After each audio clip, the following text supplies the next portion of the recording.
Caríssimos, hoje a gente vai ver então, dando continuidade ao curso, sobre história da Ásia. Nesse sentido, veremos mais o que vai acontecer, grosso modo, ao longo do o que aconteceu na Ásia, isso delimitado de acordo com as dominações britânicas na região indiana, se estendendo até as ilhas japonesas, e a China imperial já no seu período terminal, da dinastia Qing, até ali as ilhas do Sudeste Asiático, né? No módulo 1 vimos aí algumas contradições que vieram à tona, a presença de estrangeiros, principalmente europeus, sejam missionários, sejam comerciantes, já começava a se mostrar cada vez mais evidente, principalmente regiões costeiras e dos grandes rios navegáveis na região asiática. Então, eu coloquei aqui como encontros e defrontações na Ásia.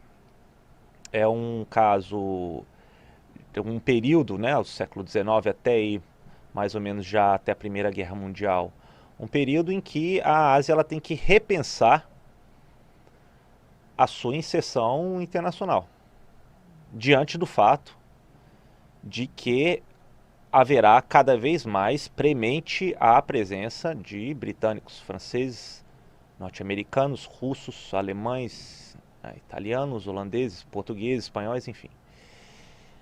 Então é um período de imperialismo, do ponto de vista dos europeus, ocidentais no geral, e que veremos, vou tentar iluminar aí algumas regiões em que se defrontou com essa situação. Veremos que haverá, claro, peculiaridades de acordo com a região e a entidade política em questão, né? Eu botei aí uma gravura em cima uma espécie de recepção de uma embaixada aí da corte Qing diante de ocidentais, um retrato, portanto, chinês, né? E embaixo aí um dos protocolos que deu fim à revolta dos Boxers em 1900. E então são dois momentos capitais aí. Nesse caso da China, porque a China ela vai sofrer enormemente uma agressão estrangeira já na segunda metade do século XIX, até ela desabar toda a sua herança imperial desde antes de Cristo, até aí estourar numa guerra civil em 1910 e 11 e entrar no período republicano, com uma presença estrangeira significativa, né? Então temos que ter em mente isso. É um período crucial de submissão diante da presença estrangeira nessas regiões asiáticas, né? Eu coloquei aqui um outro quadro para começarmos a situar a situação asiática já no final do século XIX, né? Vemos o seguinte: a parte mais ao norte aí do que é o território chinês, ele não está designado aí com nenhuma dominação clara estrangeira. Mesmo porque veremos que não houve uma só agressão e nenhuma dominação estrangeira sobre a China. Houve várias, né? E mesmo porque a China ela era preciosa demais, era ambicionada demais para que uma potência estrangeira pudesse dar conta de dominar e desestruturar todo o passado imperial chinês. Vemos aí um pouco mais na Península Coreana. Eu vou pegar um mapa aqui para vocês. Nessa Península Coreana, hoje dividida em duas, né? Mas depois da Guerra da Coreia, no meados do século XX. Mas a Península Coreana também ela vai ter um período primeiro de resistência diante da presença estrangeira. depois ela vai se abrir ao mundo exterior e muito por conta da agressão de um novo regime que ascende no Japão depois de 1868 e vai tornar ela praticamente um protetorado, né? Já a partir de 1895 em diante.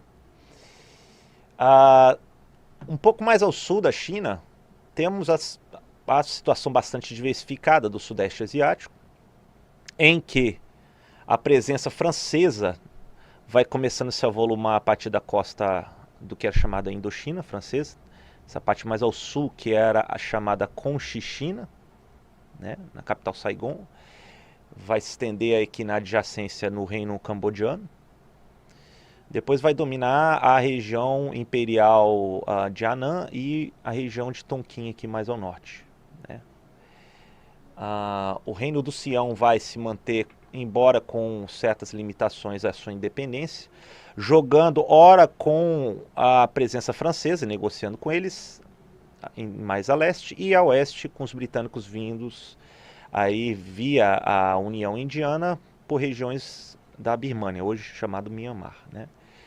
A presença britânica também se faz sentir aqui nessa península Malaia, na parte continental hoje da Malásia, o norte do Bornéu, também fazendo parte da Malásia, e essa região mais ao sul, o arquipélago do Indonésio, pertencia em grande parte aí na administração holandesa, principalmente aqui na ilha de Java, né, a mais lucrativa colônia holandesa.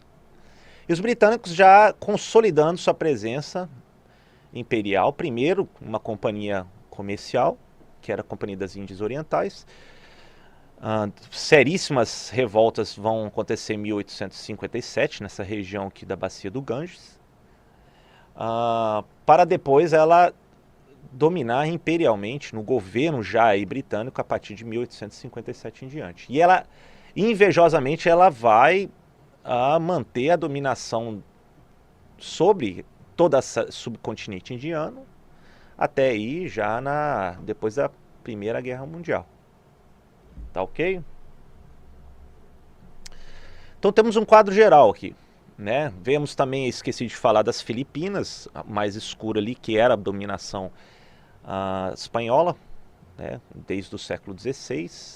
E eles vão perder essa dominação para uma guerra contra os Estados Unidos da América em 1898. Mas até então, o grande jogo era o seguinte: você ter uma presença cada vez mais atuante nesse quadrante do mundo e ter uma presença próxima com o mercado e os produtos chineses. Não é de hoje que o mercado chinês ele tem uma certa demanda para o mercado internacional. Isso vimos também no módulo 1, que os produtos chineses, isso inclui o chá, muito demandado principalmente pelo mercado britânico, a seda, a porcelana, os produtos laqueados, né? Tudo isso já era demandado já há muito tempo. Então o grande jogo era ter uma presença imperial nessa região do mundo.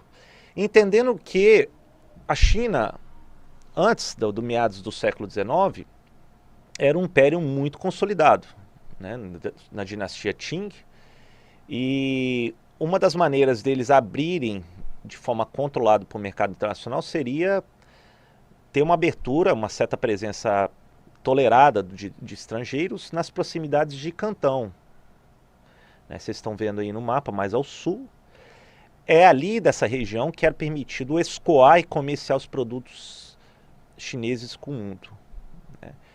Macau já era, a Península Macau já era tinha presença assegurada dos portugueses desde o século XVI, próximos aí da saída do Rio das Pérolas, em Cantão.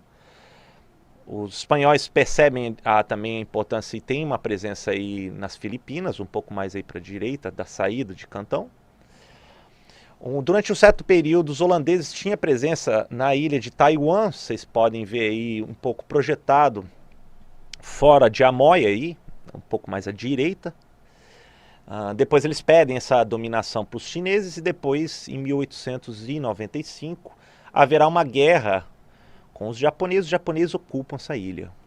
Arrancam, portanto, essa ilha do domínio imperial Qing. O longuíssimo rio aqui, o Yangtze, que corta a China no meio, ela ainda não era negociado, não tinha sido resolvido ainda uma presença imperial até meados do século XIX. Né? Depois a gente vai ver que isso vai depois ser contestado.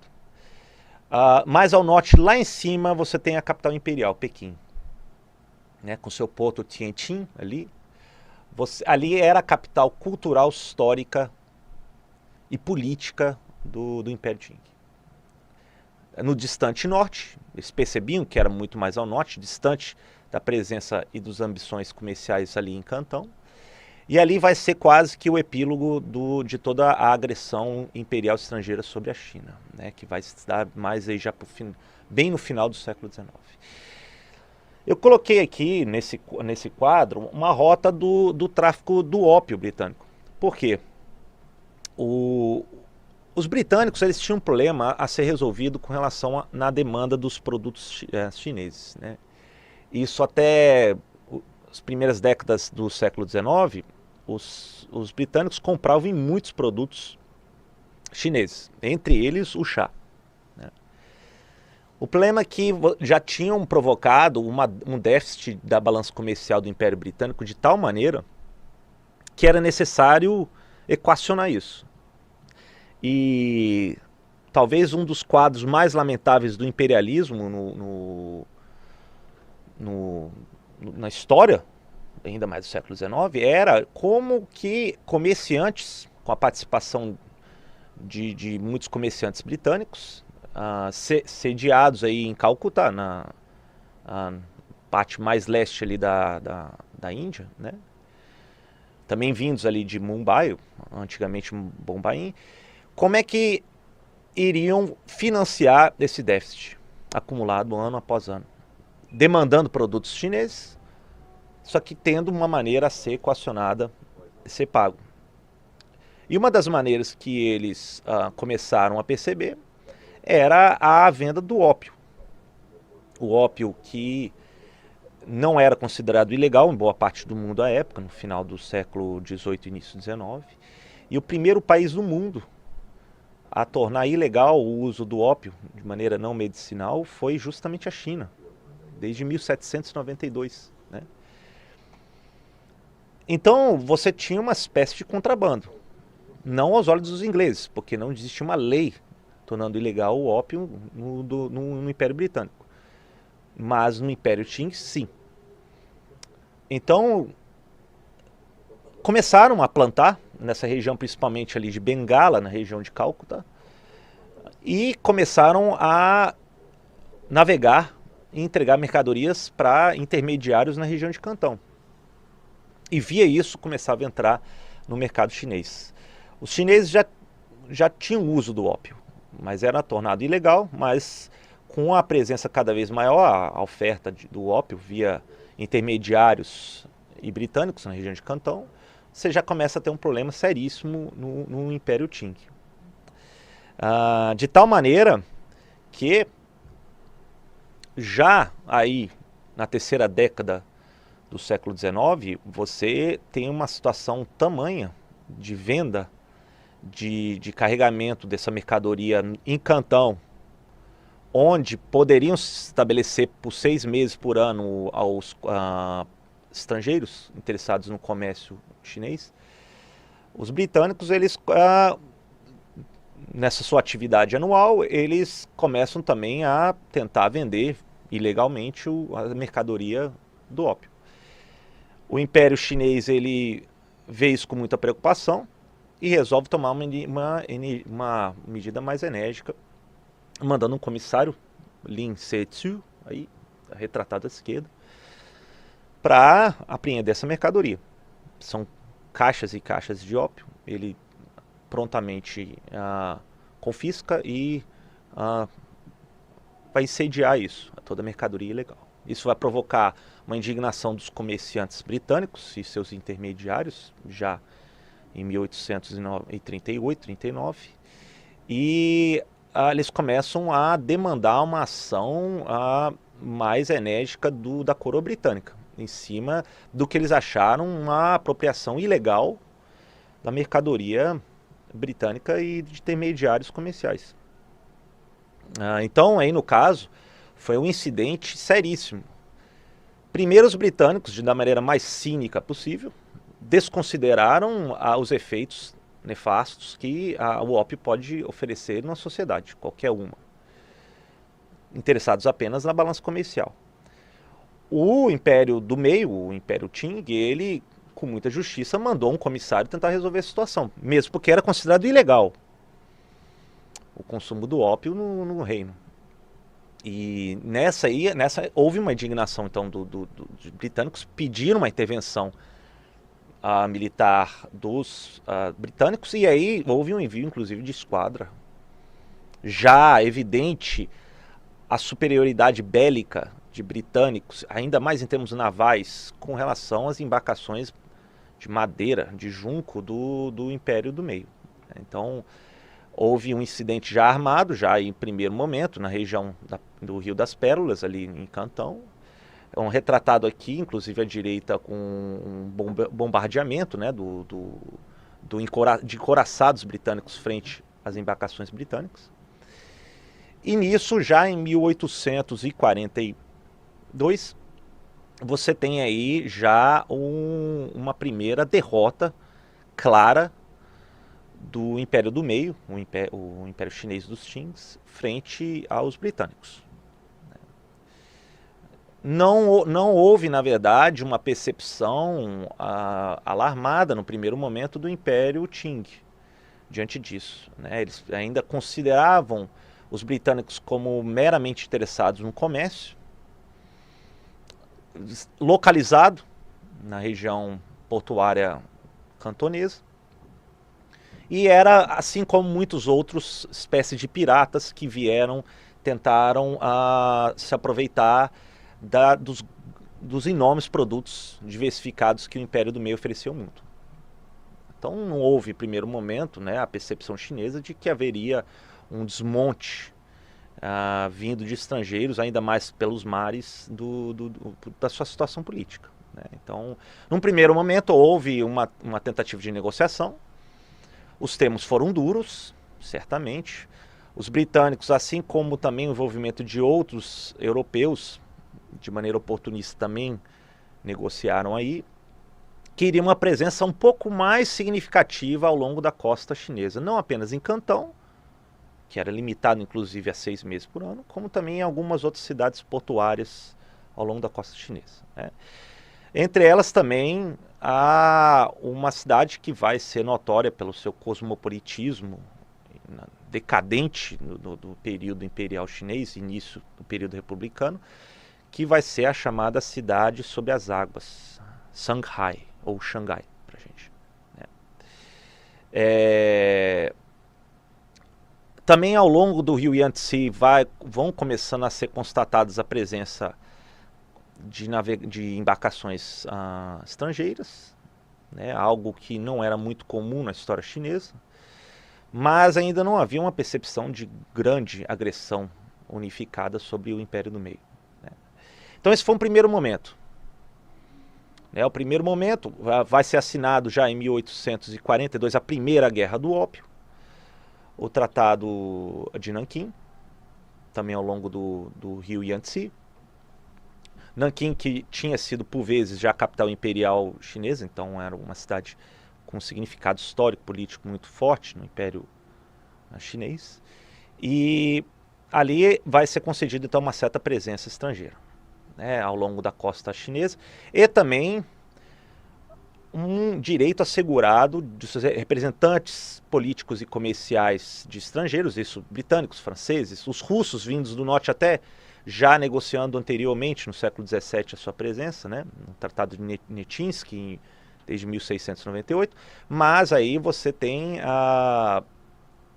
assegurada a presença de comerciantes políticos estrangeiros, né? O que é interessante, porque depois da Primeira Guerra do Ópio, assim como os portugueses já tinham a presença em Macau, na proximidade ali de Cantão, os britânicos pegam uma ilha rochosa, horrorosa, na saída do rio das pérolas, que é a ilha de Hong Kong. E é garantida então a presença deles ali nessa região de vital interesse comercial, né? E os franceses já estão de olho nas regiões mais meridionais da China, mesmo porque já em meados do século XIX ela já vinha, a presença dela vinha ali da região mais da Indochina, né, na região hoje que é o Vietnã. Então a Primeira Guerra do Ópio vai resultar nisso. O que vai ser mais significativo talvez vai ser depois a considerada Segunda Guerra do Ópio, ou o incidente de Arrow.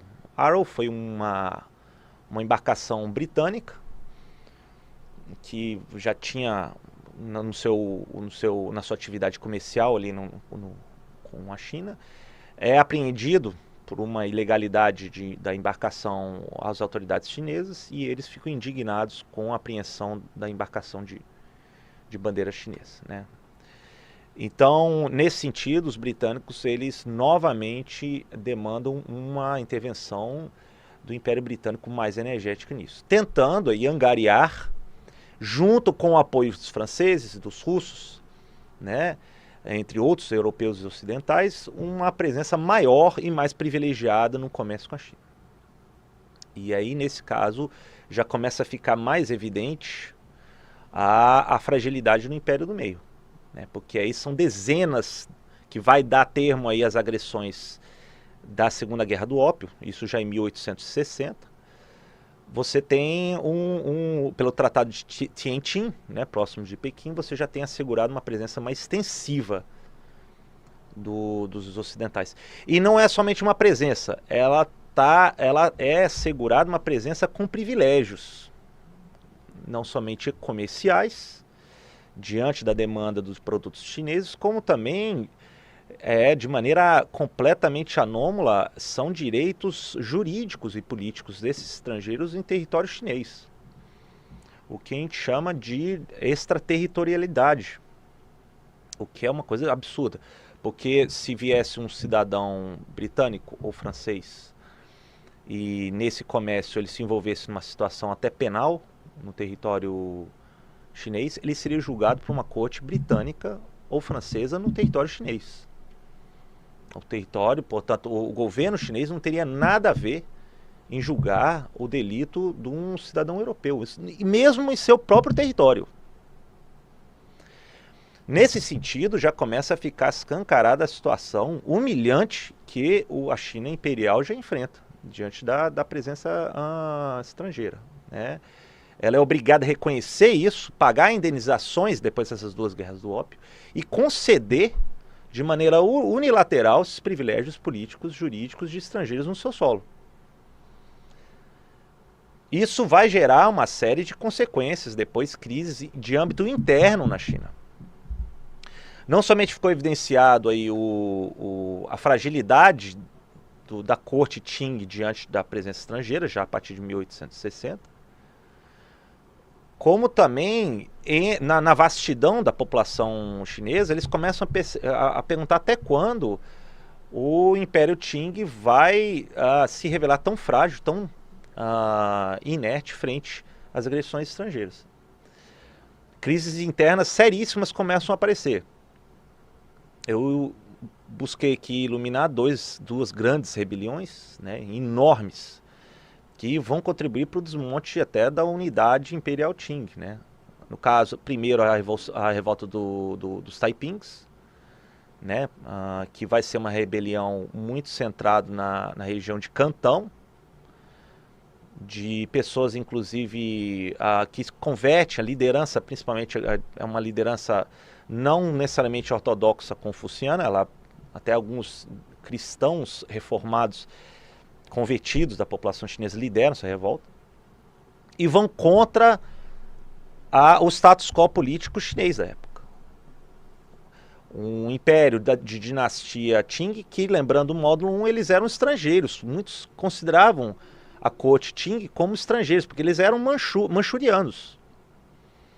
E não propriamente aí uma etnia que prevalecia sobre boa parte do solo chinês, que era Han, entre outros, né? Então, nesses embates desses revoltosos Taipings com principalmente na região da China meridional, contra o establishment Qing, você tem aí seríssimos revoltas. E o número de baixas chega, inclusive, a quase 20 milhões de mortos. Como se diz, na China nada é pequeno. 20 milhões de mortos é muito significativo. Isso já demonstrou uma desunião enorme da sociedade chinesa frente aos desafios e agressões que estavam vindo de fora. Eu botei a revolta dos Boxers, também uma sociedade de cunho reformista, querendo expulsar, nesse caso, a presença estrangeira cada vez mais humilhante, no caso até nas proximidades de Pequim, já no final do século XIX.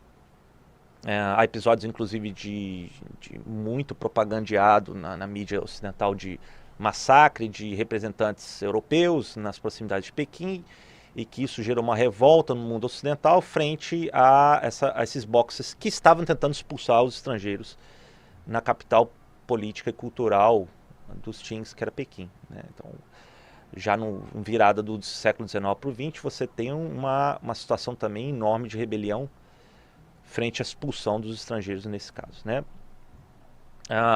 Nesse sentido, eu até busquei, isso aqui é um episódio que custou muito para o prestígio chinês, vai ser até o bombardeio e o saque do Palácio Imperial de Verão, nas proximidades de Pequim aqui.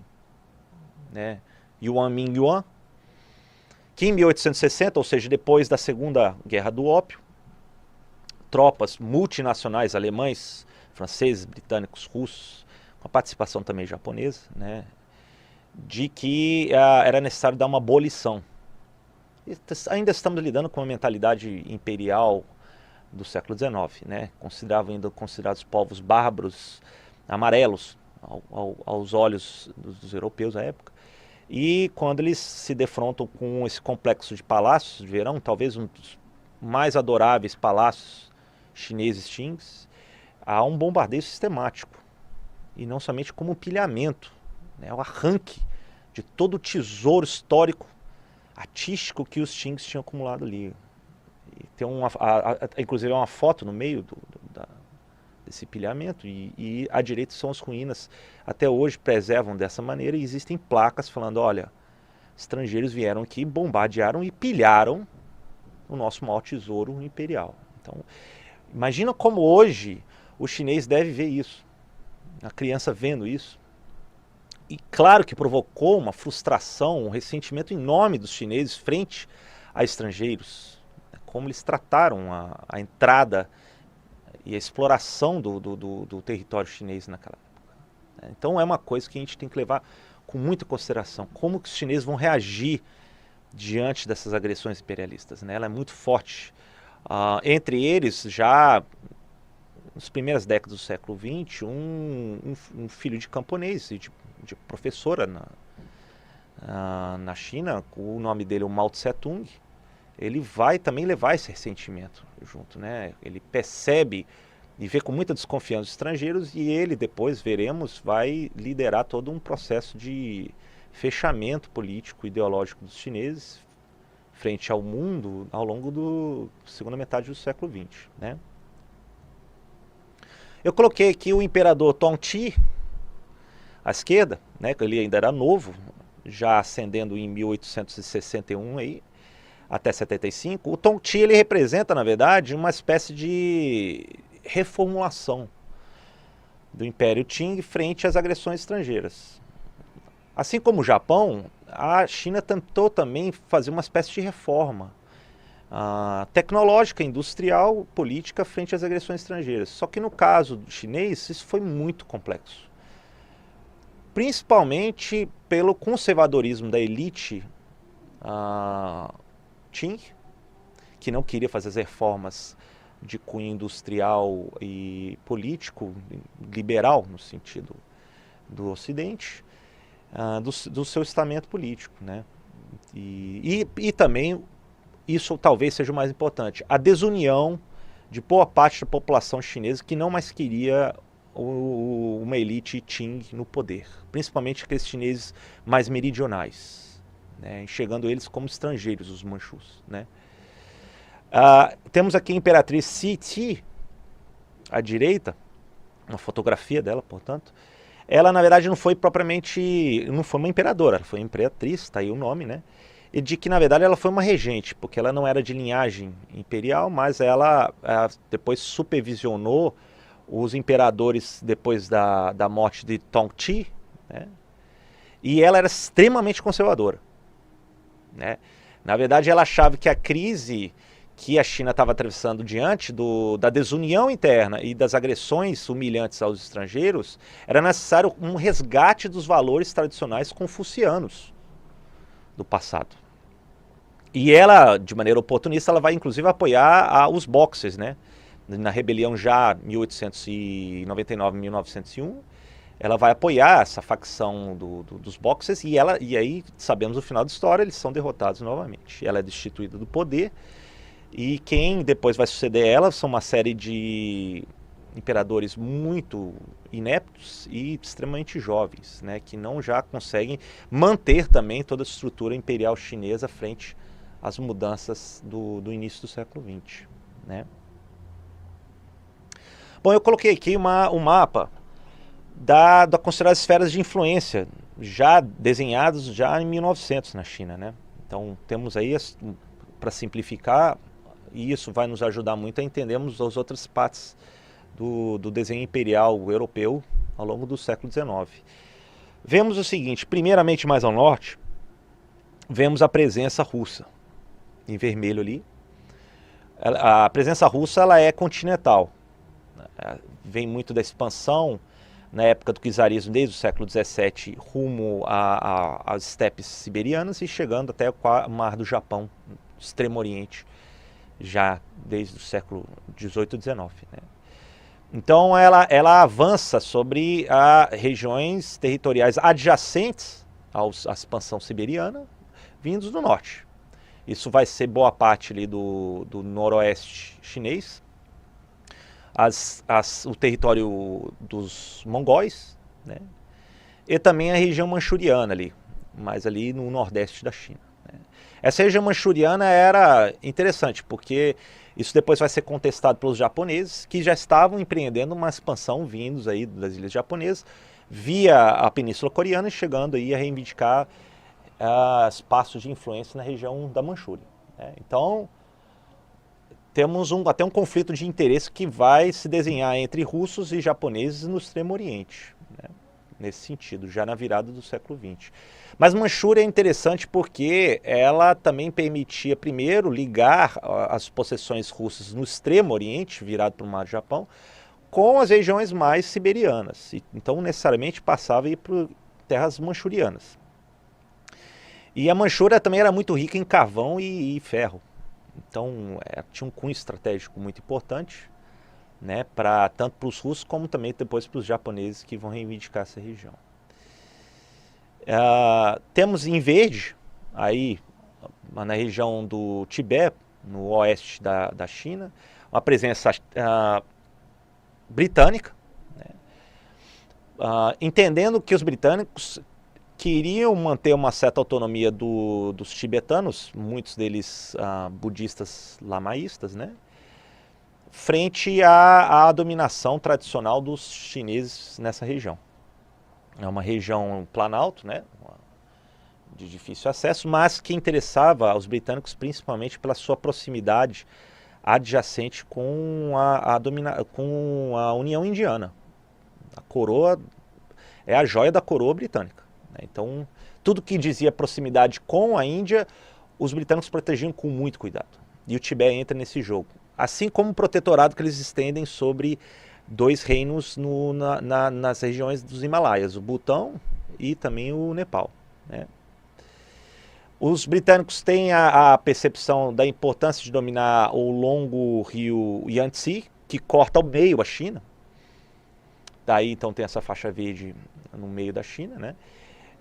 Entendendo que esse rio ele é navegável e dá acesso interiorano à China e deságua também que foi depois prosperou a cidade de Xangai, né? Então, uma presença comercial muito importante e estratégica que os britânicos são assegurados. Assim como na região mais do extremo sul ali. em que é a região de Cantão. Então ali boa parte do interior do Cantão, na foz do Rio das Pérolas, é assegurado também a dominação britânica já por volta de 1900. Regiões amarelas, elas são mais ali da presença francesa. Entendendo que os franceses, veremos isso, eles já tinham uma presença ali na região do sul do Vietnã, com Chinchina. Já tinha assegurado uma dominação em direção ao Camboja e indo até quase ao reino do Sião, arrancando inclusive territórios do reino do Sião já em 1907, 4 e 7, né? E ao norte também da Indochina francesa, do norte do Vietnã, ele é assegurado uma presença na região de Yunnan e Guangxi, né? Então aí você vê um amarelo no sul do território chinês, assegurado essa esfera de influência, assim como a ilha de Hainan ali na baía de Tonkin ali no sul da China. A presença também vale a pena destacar dos alemães, que entram no período tardio, então não tem grandes repercussões assim a sua presença no território chinês. Está assegurado ali em vermelho sangue, mais rubro ali nas proximidades de Pequim, né? Virado ali quase que para a Península Coreana. Eles também querem uma série de tratados com privilégios políticos comerciais, mas depois da Primeira Guerra Mundial eles se retiram porque são derrotados na Primeira Guerra Mundial, né? E o que é interessante notar aí é o que está mais em roxo, na região sul da China, que é a presença japonesa. O Japão ele era um território, claro que era uma nação asiática, ela vai empreender uma série de reformas modernizadoras, e que ela, a partir de 1885 em diante, ela começa a ter uma política expansionista no leste asiático. Resultando primeiramente na ocupação da ilha de Taiwan, que faz aí de frente a essa região roxa escura, arrancam ele da dominação Qing. Também ocupam e fazem uma espécie de protetorado sobre a Península Coreana, não está aí colorido, mas deveria estar, né? Mesmo porque aqui fala mais sobre as regiões da China.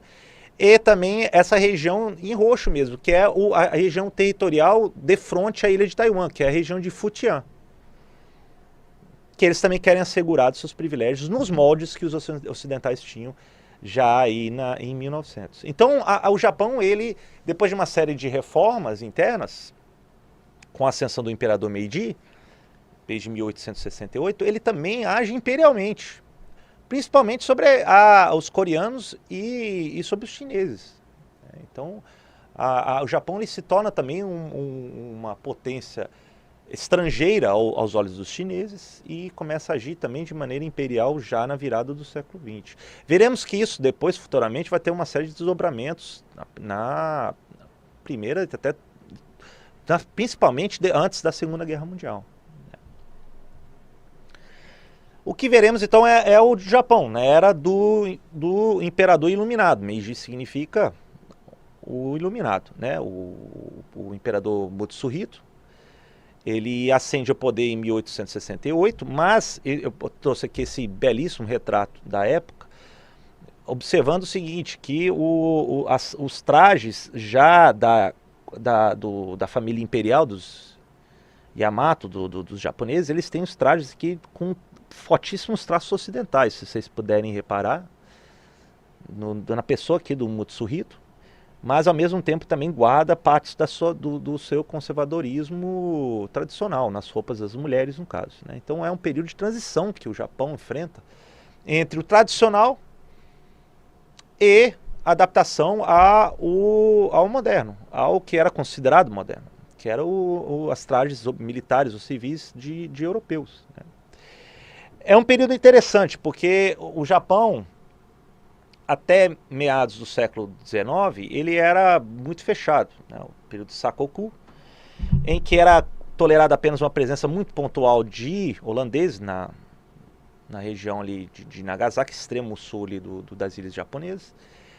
Era uma curiosidade alimentada pela ciência do que os holandeses publicavam, eram inclusive traduzidos para o Japão, tratados de medicina, de engenharia. Inclusive, já apareciam alguns intérpretes japoneses que sabiam falar holandês, por causa disso, né? Mas era só. isso até mais ou menos 1853, o Japão era muito fechado. No período final da era Tokugawa, ele era extremamente fechado, via o estrangeiro com ameaça. A presença muito pequena era de holandeses, ou talvez alguns marinheiros comerciantes muito controlados da China e principalmente da Coreia vinham ali comerciar no extremo sul do Japão. Né? Então temos aqui um retrato das unidades dos daimyos no Japão em 1853, entendendo que o Japão em 1853 ele sofre um episódio bastante significativo na sua história, né? Que foi a presença, uma esquadra enviada pelo governo americano, norte-americano, liderado pelo Comodoro Matthew Perry. A presença de estrangeiros demandando um contato maior com os japoneses vinham principalmente norte-americanos, mesmo porque os norte-americanos vinham muito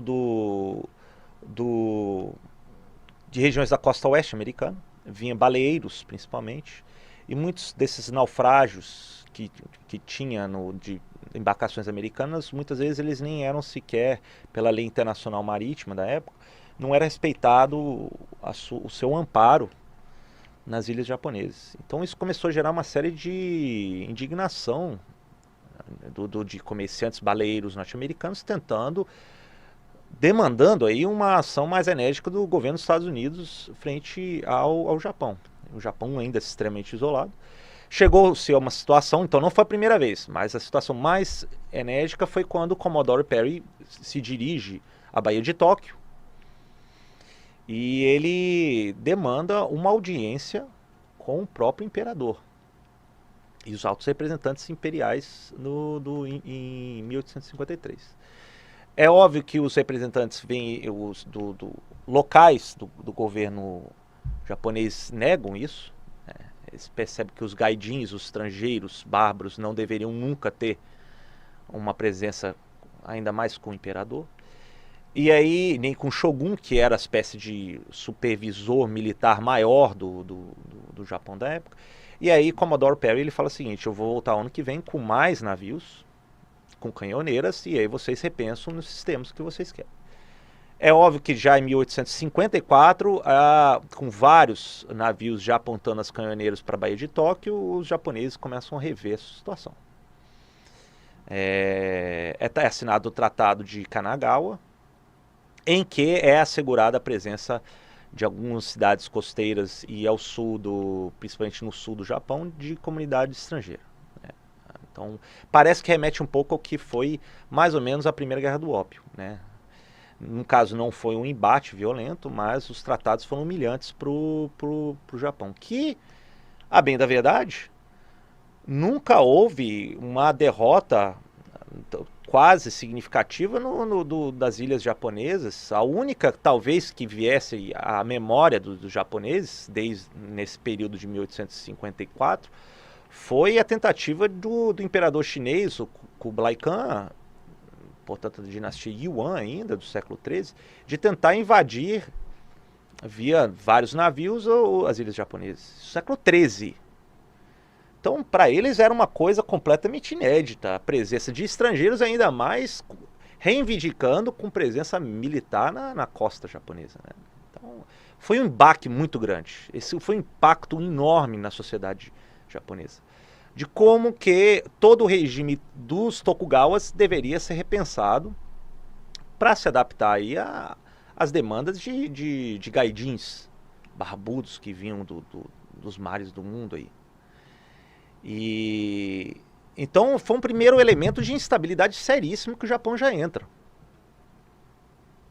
E principalmente gera no todo o reino japonês uma necessidade de refletir como mudar a situação política interna e tentando já modernizar em termos industriais bélicos o Japão. Eles já tinham conhecimento das técnicas, da ciência ocidental. Via o que eles traduziam dos livros dos holandeses. Né? Mas agora a necessidade de implementar ela em larga escala. E o Japão, ao contrário da China, ela tem uma boa unidade, apesar de ter revolta de castas conservadoras ao longo do tempo, entre elas a guerra civil, que vai vir depois aí, em 1868 em diante, a Guerra Bonshin. Ela, na verdade, ela vai ter uma boa composição interna de lealdade política, ao contrário da China. E quando você tem uma série de reformas sendo feitas, você tem a deposição de toda aquela estrutura de poder que prevaleceu sobre o período da dinastia dos Tokugawas. O Shogun, que era representante máximo dos Tokugawas, ele anteriormente, antes de 1868, ele era um comandante supremo, uma espécie de generalíssimo, mas depois ele é deposto, diante da incapacidade dele de fazer frente aí à presença de ocidentais. E eles fazem uma campanha enorme, de cunho fundamentalmente conservador, de restaurar a dominação do imperador, que já tinha uma presença continuada, mas era muito cerimonial na época dos Tokugawas. Mas agora era chamado para ocupar uma liderança mais efetiva, para tentar tirar o Japão de uma situação humilhante aí frente aos ocidentais. Então é uma situação de uma reação conservadora, preservando boa parte da sua composição interna, para tentar modernizar o Japão. Esses dois elementos, o conservadorismo e a parte da modernização, elas caminham juntos. Quando o Japão restaura, então, o seu jovem imperador da linha dos Yamatos, não se identificando com o shogunato Tokugawa anterior, que foi já completamente destituído, que é o imperador Mutsuhito. Está aqui retratado o Mutsuhito, que foi uma dos seus nomes. Os japoneses até hoje dão um nome aos imperadores, de acordo com a época e a pessoa. Nesse caso ele foi chamado de Iluminado, o Meiji. Ele assumiu o poder em 1868. Ele começa a dar, junto com aliados locais, principalmente aqueles comerciantes, aqueles reformistas do sul do Japão, começam a implementar uma série de reformas econômicas e até industriais, produtivos nas ilhas japonesas, né? E isso é interessante, porque isso vai provocar no Japão uma readequação conservadora, certamente, da família imperial, mas também o seu parque produtivo ele vai começando a ter uma série de reformas impressionantes já no final do século XIX. Não foi isento de revoltas internas, alguns casos inclusive de castas tradicionais, como dos guerreiros, os samurais. Eles pedem uma série de privilégios, eles se revoltam diante da série de reformas modernizadoras do imperador Meiji, né? E então tem seríssimas revoltas aí, nesse caso das guerras Boshin.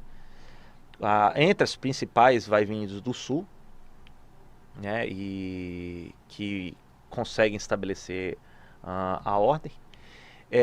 O imperador mesmo, ele começa a inclusive mudar a capital dele da região tradicional, visto como decadente na época dos Tokugawas, vindos de Kyoto, para a região de Edo, que hoje é Tóquio, né? Tóquio significa capital do leste. Constrói um palácio lá e ele tenta instituir uma nova ordem monárquica com um viés modernizador nessa nova fase da história do Japão, né? Então temos aqui o retrato do imperador Meiji, nesse caso à esquerda nos trajes mais tradicionais, mas aqui à direita já nos trajes bastante ocidentais evidentes, né? Então o Japão ele vai atravessar uma série de modernizações. Eles desenham uma adaptação a ideias políticas ocidentais, liberais, né? Adotam uma constituição escrita. É o primeiro país a leste do canal de Suez que adota uma constituição escrita, né? Em 1890. O imperador ele concede. Veja um elemento também conservador aí dessas reformas. O imperador, junto com uma elite política japonesa, eles concedem uma constituição e concedem uma espécie de parlamento, chamada dieta, para que sejam eleitos representantes aí nesse espaço legislativo. Entendendo que quem podia votar à época era bastante limitado, a quase 1% da população, porque você tinha que ter uma situação econômica e também de situação social bastante delimitado para que pudesse votar um representante na dieta. Né? Então, você tem alguns partidos políticos surgindo no Japão, né, na época, então o Japão ele entra um período já, timidamente, mas entra num período já de reforma política modernizadora, preservando a sua unidade política. E também dando largos passos da modernização do sua capacidade produtiva. Entre elas, houve incentivos inúmeros da indústria manufatureira. Entre as pioneiras são as que era, como a fábrica Tomioka, de fios de seda, de fabricação de fios de seda. Eles mecanizam essa fábrica. Você também tem já subsídios estatais muito fortes para a construção de navios, né? Os navios são modernizados, a indústria naval se moderniza muito. Isso ficou evidente depois quando o Japão invade a ilha de Taiwan, já em 1895, quando também invade a Península Coreana e torna ela um protetorado, já em 1895 em diante. Um desses estaleiros navais, muito beneficiado com subsídios, vai ser a Mitsubishi. A expansão, então, japonesa, ela já se faz sentir claramente já no virado do século XIX para o século XX. Né? Vimos que ela já reivindicava um espaço na ilha de Taiwan, portanto, fora da costa chinesa. Ao longo das ilhas mais ao sul do que é propriamente o Japão, nas ilhas de Ryukyu, e também sobre a Península Coreana, tornando ela uma espécie de protetorado. Ela vai depois avançar para as regiões da Manchúria, adjacente aí além do rio Yalu, na Península Coreana, e começa a entrar em confronto com os interesses russos na região da Manchúria. Né? Então é nesse jogo o Japão ele começa a tentar respirar imperialmente, né? O que o imperador Meiji e os seus partidários queriam que o Japão fosse maior nessa região do extremo oriente asiático, né? Uma dessas, então, situações mais dramáticas de confronto vão ser os interesses japoneses, não somente com os chineses, no qual eles sofrem uma série de derrotas no avanço japonês. Sobre os coreanos nem se fala, a elite coreana ela é totalmente destituída do poder e segue as regras de uma espécie de japonização da corte Joseon dos coreanos. Né? Como também há o confronto com os interesses russos vindos da Manchúria. Tanto é que vai provocar essa guerra, uma das batalhas maiores vai ser essa batalha de Tsushima. Tsushima ela é uma ilha que pertence aí fora de Kyushu, que pertence ao Japão. Ela faz quase que a ponte, meio caminho entre a Península Coreana e o Japão. E a Tsushima ela é palco de uma guerra naval maior que vai ter e vai dar o desfecho da guerra russo-japonesa em 1905, resultando na vitória dos japoneses frente aos russos. Né? Os russos eles não têm uma frota naval significativa no Extremo Oriente, a maior parte da frota deles estava lá na região dos Bálticos, virado para a Europa, você vê a imensidão russa, né? E eles tiveram que trazer a frota naval báltica por meses até reunir aí frente ao confronto naval com os japoneses. E nessa batalha, os japoneses, a tática da esquadra naval japonesa é muito superior, mais ágil, e eles derrotam aí a frota naval russa czarista em 1905, nessa batalha. Então, é algo muito emblemático já no início do século XX. Significa o seguinte: significa que os japoneses, eles, além de ter uma situação imperial no leste asiático, eles derrotaram o que era visto à época como um império europeu. Então, na época, em termos racistas da época, se considerava que os brancos foram derrotados por uma raça amarela, que eram os japoneses. Então, isso é interessante, porque aí é o primeiro caso de uma uma potência asiática ter derrotado algum interesse europeu ali no leste asiático, né? Então foi muito significativa essa batalha. E conferiu um enorme prestígio aos olhos dos japoneses e também maior elan para que eles continuassem as suas agressões e sua expansão imperial no leste asiático. Isso vai ser continuado até aí a Segunda Guerra Mundial. Bom, vamos aí ao caso da Índia. No caso da Índia, ela era sem dúvida uma dominação britânica, né? Você tinha desenhado isso já meados do século XVIII, a presença da Companhia das Índias Orientais, da Índia, né? No caso com a vitória do Robert Clive nas proximidades de Calcutá, assegurou dominação britânica inconteste na região, principalmente na região norte e nordeste da Índia. Veja, o problema é que era necessário, primeiro, desenhar uma engenharia, né, de dominação política. Se não diretamente, que onerava muito o tesouro imperial britânico, você tinha que ter aliados locais para que mantivesse uma dominação política britânica. E era extremamente complicado, porque a rede de lealdade diversificada na Índia é imensa. Você tem desde hindus, você tem islâmicos, você tem tradicionais regentes marajás em uma região, nababos, entre outros, muçulmanos, mas ao norte ou no meio, em Hyderabad. Então tudo isso era necessário ser equacionado. Os britânicos eles conseguem amarrar isso nessa diversidade indiana. É claro que vai haver uma série de revoltas, entre elas a revolta dos cipaios, já em 1857, ela vai provar os limites dessa dominação.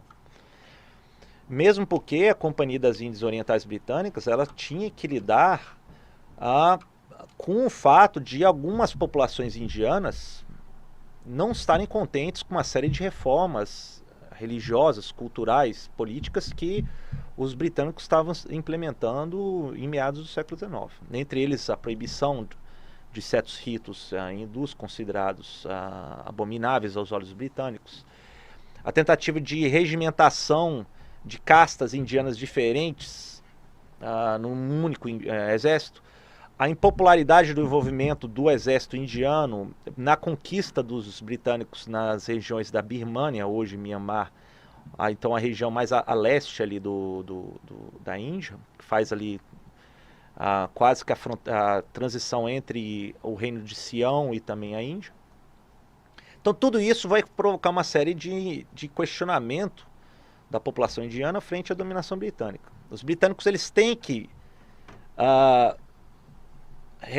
reprimir essas revoltas, né, a chamada revolta dos cipaios, vai se espraiar principalmente na região norte da Índia, na região de Uttar Pradesh, região do Ganges, e é necessário então repensar como manter ainda a dominação britânica na Índia. E uma das tentativas deles se reformarem é agora tirando o controle da Companhia das Índias Orientais, uma companhia privada de monopólio, e colocando já na administração direta da coroa britânica.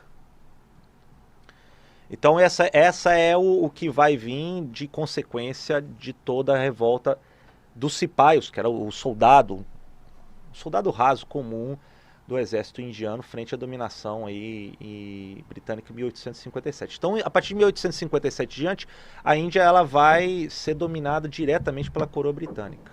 E ela, depois, já na passagem do século XIX para o século XX, ela vai conceder negociar, né, uma série de reformas internas na Índia para que os indianos participem cada vez mais da administração da Índia. Mas no caso você tem seríssimos embates ainda a acontecer, né?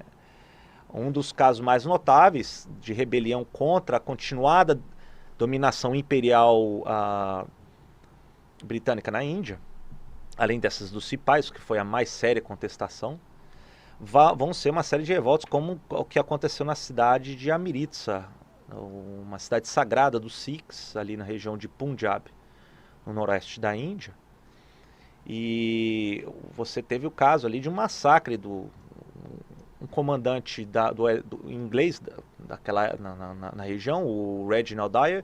Ele, em 1919, ele abre fogo contra uma série de manifestantes armados na cidade de Amritsar. Então isso foi uma série de rebeliões e massacres que o governo indiano o governo britânico foi implementando e praticando na região indiana, que vai começando a culminar num processo até de independência da Índia. Vão surgir elites, né, lideranças indianas nesse meio tempo.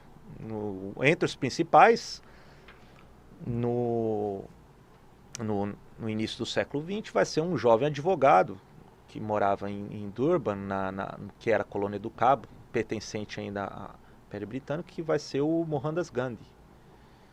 E é dessa elite crítica indiana dentro do Império Britânico que vai começando a questionar até que ponto os britânicos devem manter uma dominação sobre todo o subcontinente indiano. Então, depois veremos isso em aula futura de como o Gandhi vai conseguir angariar junto com lideranças diversas, até o Jinnah Ali, dos muçulmanos, vão tentando propor uma série de reformas para que fosse dada a independência da Índia, que de fato já atinge depois da Segunda Guerra Mundial. O imperialismo francês também se desenha principalmente vindos da costa do atual Vietnã. No caso, ela já era assegurada a dominação dela desde 1862 a 67, quando ela conquista a cidade de Saigon, da monarquia vietnamita, dos Nguyen. Ela depois vai avançar com uma série de incidentes mais ao norte, na região de Annan, no meio do Vietnã, e também região mais próxima da China, a região de Tonkin. Ela vai alimentar uma série de expedições punitivas frente à monarquia vietnamita.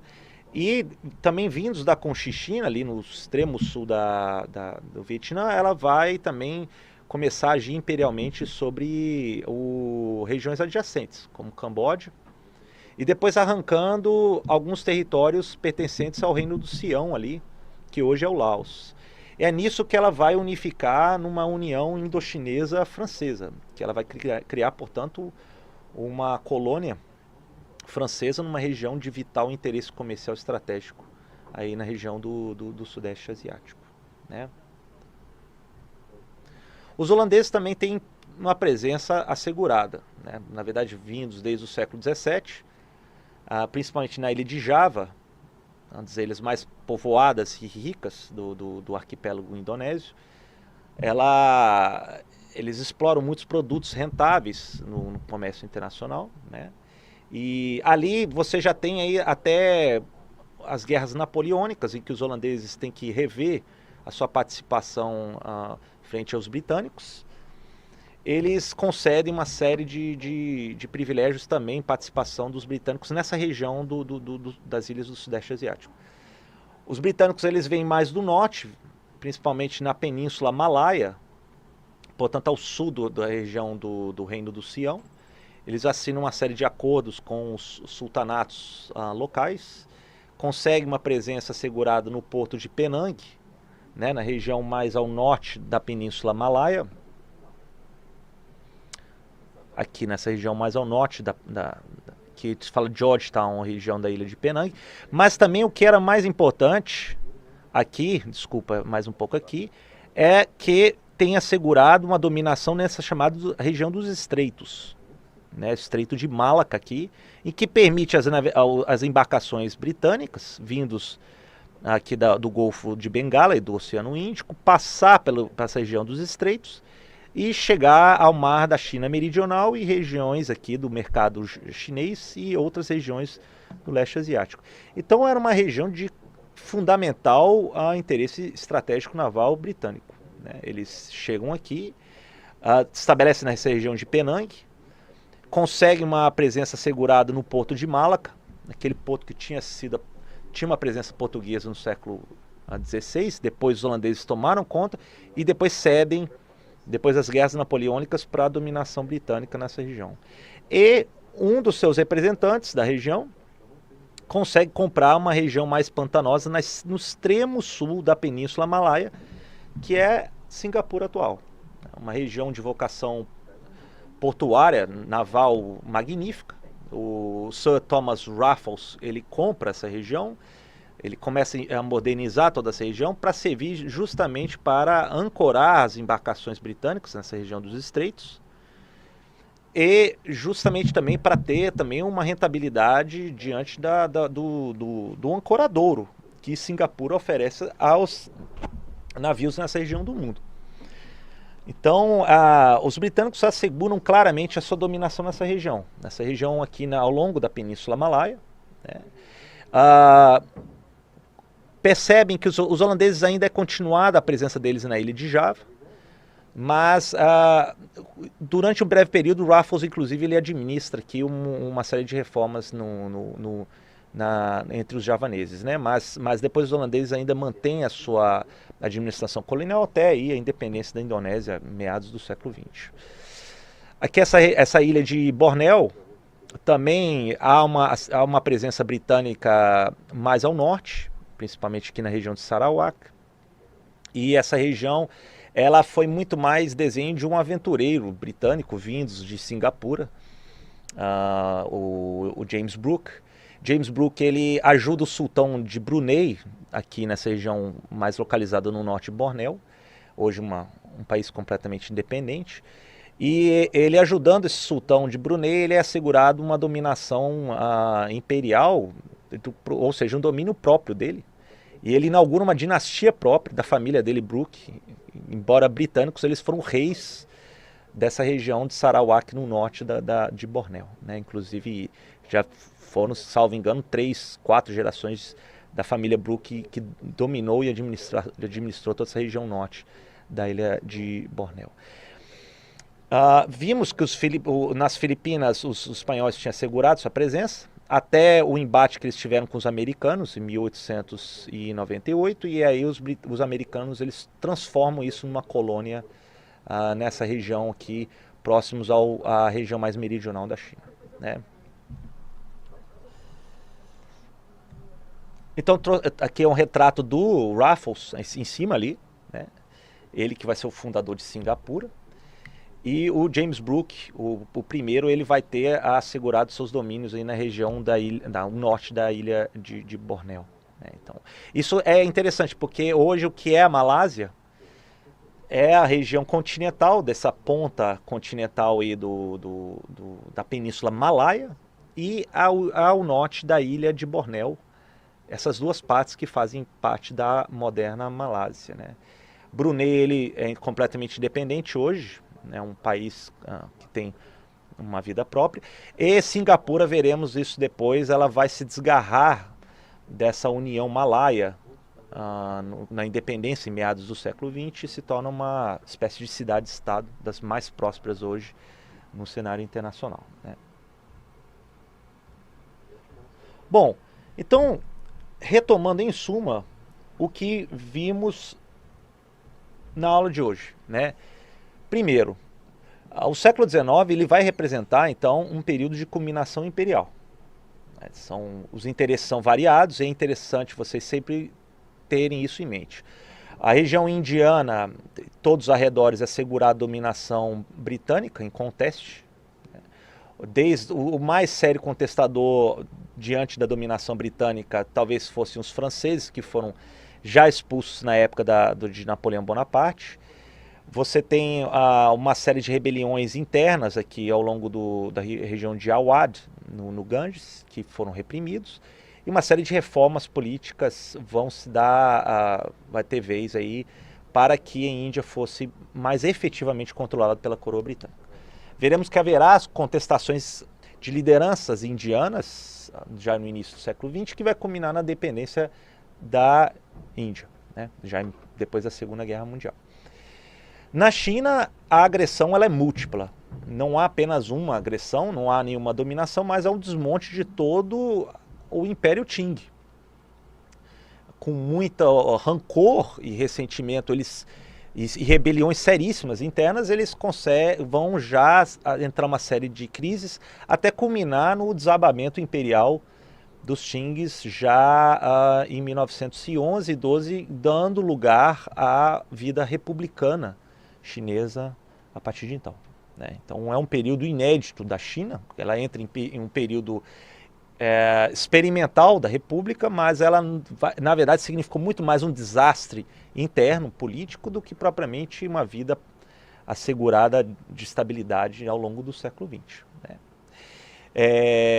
Vimos também que o Japão, ele, ao contrário da China, consegue manter sua coesão interna muito bem costurada, devolve uma voz maior a aliados ao imperador Meiji, aqui principalmente as regiões ao sul aqui do Japão, regiões mais prósperas com comércio, que é a região de Satsuma e Choshu, né? O Japão, ali, assegurado sua unidade interna e as reformas que ele faz da sua capacidade produtiva, vai ter uma série de consequências imperiais, né, em sentido de que ela transforma a Península Coreana num protetorado, né? Ela vai expulsar os interesses russos da Manchúria, aqui mais ao norte da Península Coreana, vai ter um controle sobre a ilha de Taiwan, desde 1895, também na região territorial de Futian, né? E assim o Japão, ele vai começando a desenhar seus desígnios expansionistas, coisa que veremos, isso vai ganhar muita monta depois, na década de 1920 e 1930, né? No Sudeste Asiático, no geral, temos a presença francesa, vindos da costa vietnamita. Em etapas gradativas, ela vai dominar toda a região do que hoje é o Vietnã e também sobre regiões do Laos e do Camboja. O reino do Sião, ele vai se manter negociando a sua independência frente ora aos franceses vindos da Indochina, ora com os britânicos vindos da Índia via a Birmânia, que hoje é Myanmar, né? Mais ao sul, os britânicos têm assegurado uma presença nos estreitos, da passagem do mundo Índico com o mundo do Pacífico do Mar da China Meridional, com a fundação de Singapura, a dominação no porto de Malaca e de Penang. Temos também assegurada a dominação via um britânico, a dinastia dos Brooks, na região da ilha do norte de Bornéu. E mais ao sul temos assegurada a dominação dos holandeses, principalmente aqui na região de Jakarta, né? Vejam que Jakarta, você vê que Jakarta, na época do período colonial holandês, Jakarta era chamado de Batávia, né? Você vê como é que era forte a presença holandesa nessa região da ilha javanesa. Também tinha uma presença negociada dos holandeses aqui na ilha de Sumatra, com os sultanatos locais, essa região bastante islamizada, e outras ilhas em que ela tinha alguns produtos, especiarias de interesse para o mercado internacional, né? E por fim temos as Filipinas, né? Que eu falei brevemente, até pelo próprio nome, vocês podem observar, era uma colônia espanhola até 1898, quando a Espanha ela entra em guerra com os Estados Unidos, e ela pede essa posse para os Estados Unidos. Os Estados Unidos então têm uma espécie de colônia nas Filipinas, no arquipélago filipino, até mais ou menos aí a Primeira e Segunda Guerra Mundial, né? E é interesse dos norte-americanos de terem uma presença aqui na região, na saída do mercado chinês na região de Cantão, né? Coisa que os britânicos tinham assegurado, os portugueses em Macau também tinham assegurado. E justamente nessa porção do Pacífico são os próprios americanos que provocam a abertura e a reforma do Japão, a partir de 1853, né?